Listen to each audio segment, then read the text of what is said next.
All right, class, let's get started. Today we are going to do a little quick lesson on measuring using a yardstick and ruler and finding whole numbers. So first off, what is a whole number?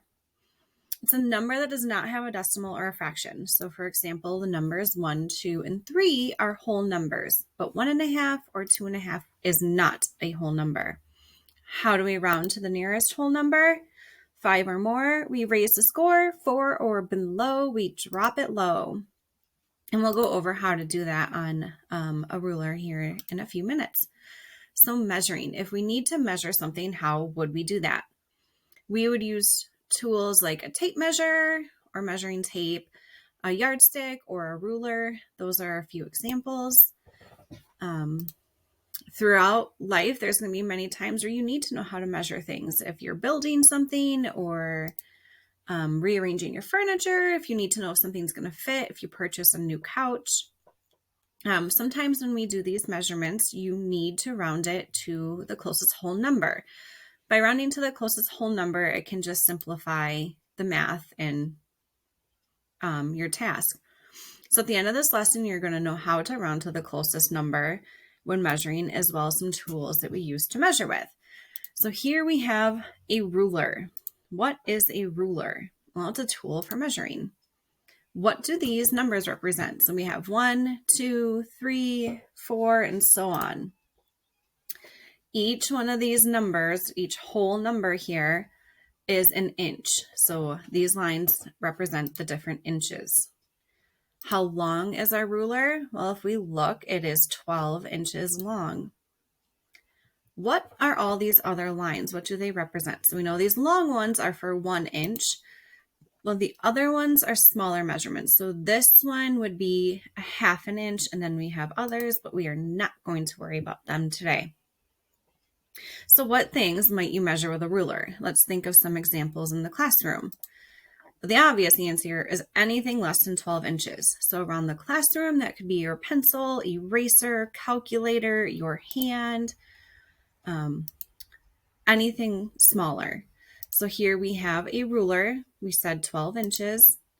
And then we have a yardstick. So let's just look at this picture for a minute. We have 12, 24, 36.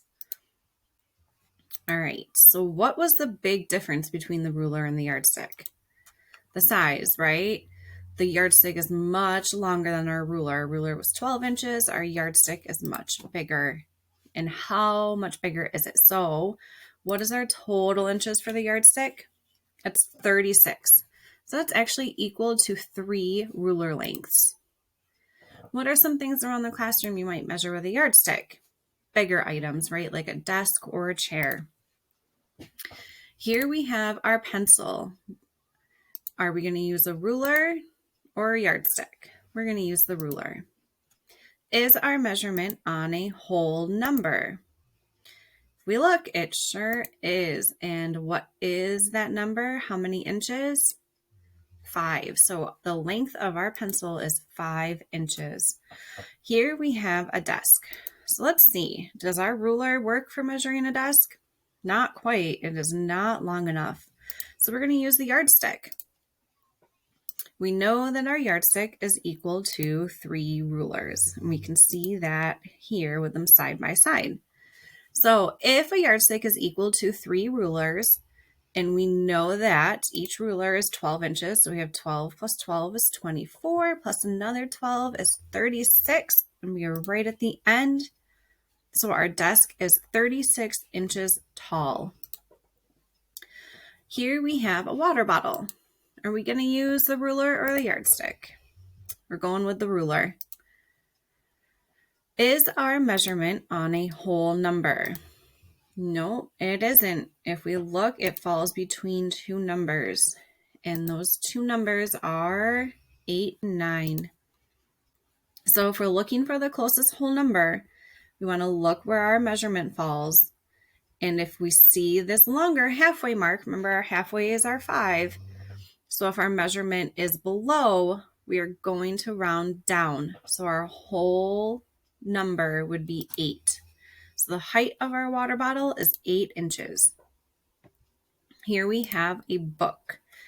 We're gonna measure with the ruler again. So let's see, is our measurement on a whole number? Nope, it falls between. And what two numbers does it fall between? 9 and 10.